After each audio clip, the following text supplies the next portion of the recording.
This is a Kindle best-selling book in Amazon for one day, charting 2 bestsellers lists, and I started writing this when I was 14. Here's why you should read it and why this is going to be a historic moment. I published this book a few years back ago and started writing this when I was 14, and this marks the beginning of the fictional universe which I would like to create, which is Cascadia.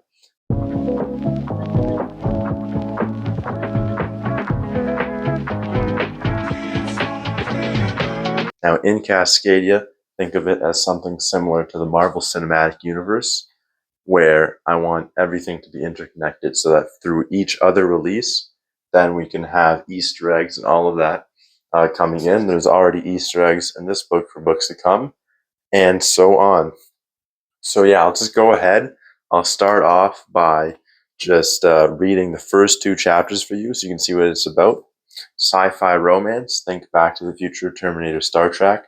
It's about a ruthless assassin who's hired to go back in time in the future because the first time traveler to ever exist did a fatal mistake. So the galaxy, the extraterrestrial galaxy agency from the future, think of it as the CIA, but with aliens as well, hires this assassin to go back into the past to assassinate the first time traveler. And you also have at the same time humanity's first starship mission.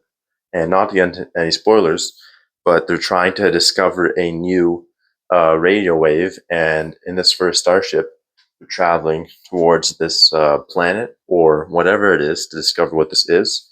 And there's also romance in it. There's high paced action, very fast paced. Yeah, let's go ahead and read the first prologue and the chapter.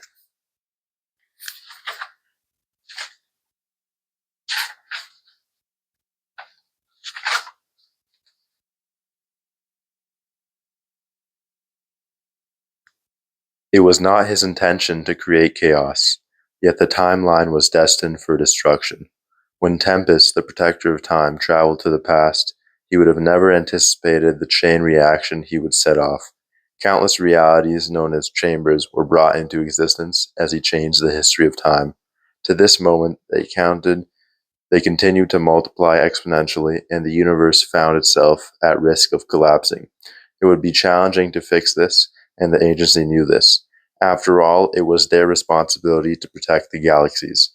But now, they must fix the space-time continuum, a task that they had never faced before.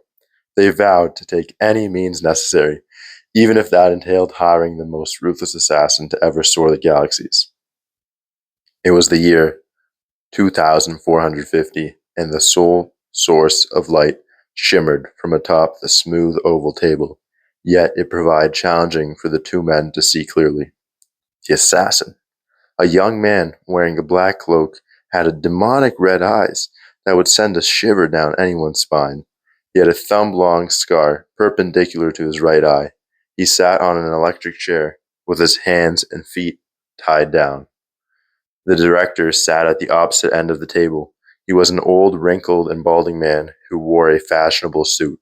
He reached beneath his seat and pulled out a briefcase with both arms and threw it to the assassin's side of the table with a clang. We, the EIA, find you liable for your crimes. Yet, we will spare you from eternal life in jail. I personally think you should rot in hell. But as they say, desperate times call for desperate measures. They really had to send down the head of the extraterrestrial agency to get me, the assassin said, raising an eyebrow and tilting his head. A dozen guards came into view from behind the director, yet he waved them away. He stared into the demonic red eyes as he electrocuted the assassin. Don't do that again. The director crossed his arms. The moment he noticed the assassin attempt to open his mouth again, he shocked him once more. The assassin let out a yielding sigh. Once the director saw that the assassin had settled down, he placed an image beside the leather briefcase. Here's what we need you to do. Hunt down this man, a time traveler who goes by the name of Tempest. As long as this man still walks,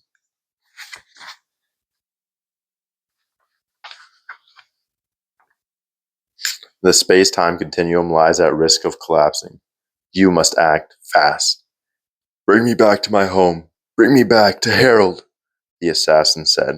The director chuckled, given that he had anticipated this occurrence. The briefcase rotated towards the assassin and opened. His cruel demeanor changed when he saw it was flooded with cash. It closed and slid back into the director's grasp. Complete the mission. Take all this money home. Make no mistake, we will supply you with the necessary means. But if you dare stray away from the path, you will be the one terminated, and I, personally, will execute the order. The director got up, and a dozen armed security officers came out from the black void of the room. They freed the assassin from the metal chair and dragged him out. They threw the assassin into another room and slammed the door shut. The need to shield his eyes became immediate. The blinding light contrasted with the dark void he'd left behind. As he sluggishly got up, he noticed the superb and towering time travel suit the director had told him about. The lustrous, purple metallic armor added a vibrant glow to the room. It opened down the middle, revealing slim black padding underneath. The assassin touched it and reminisced of the times he had glided his hands down the tall grass of his favorite meadow. He finally went inside the suit, and the suit closed around him from the bottom to the top. He moved his hand into view, admiring the palm and back of the suit's glove. Yet the suit had no helmet. He paced around the room until he found it. A wall split with a hissing sound and revealed a clear table without legs, which floated due to quantum locking. Atop rested the helmet, a marvelous sight. To the left, a label read, Cumberland 74. He picked it up and took a moment to admire it. The glossy exterior and transparent visor stood as a testament to its unparalleled technology. He locked the helmet onto the suit's collar once he had added the final piece. The suit activated with a chime. Through the visor, he could read small text relaying information about his surroundings and the condition of the suit. It read, safe and undamaged for now. Destination set to 420 years in the past. The artificial intelligence assistant in the suit began. A portal will open in 3, 2, 1, now.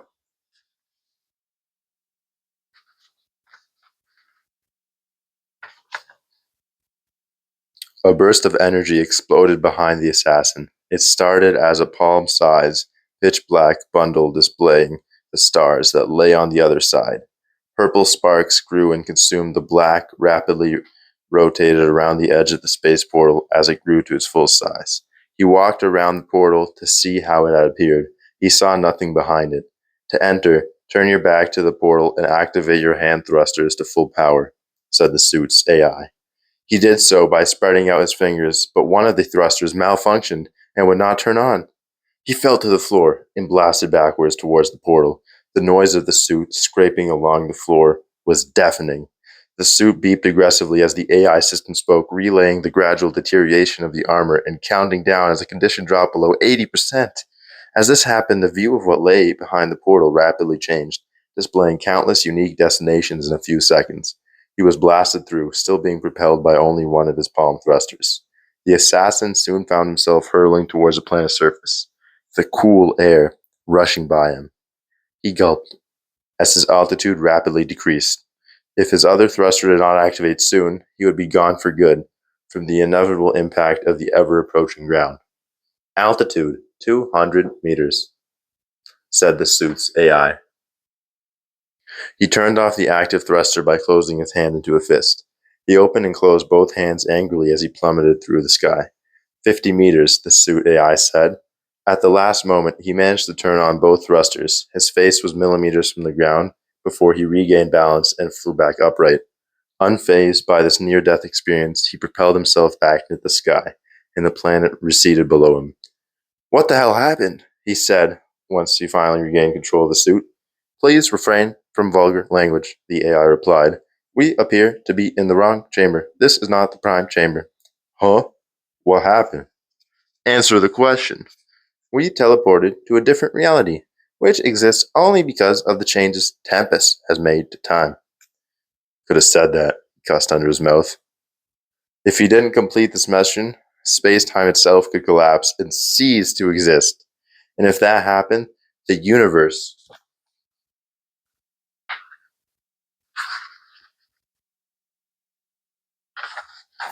would inexorably collapse. However, all he really cared about was his own life and the money he could make. "Tell me the target's description again," the assassin said, eager to have more blood on his hands.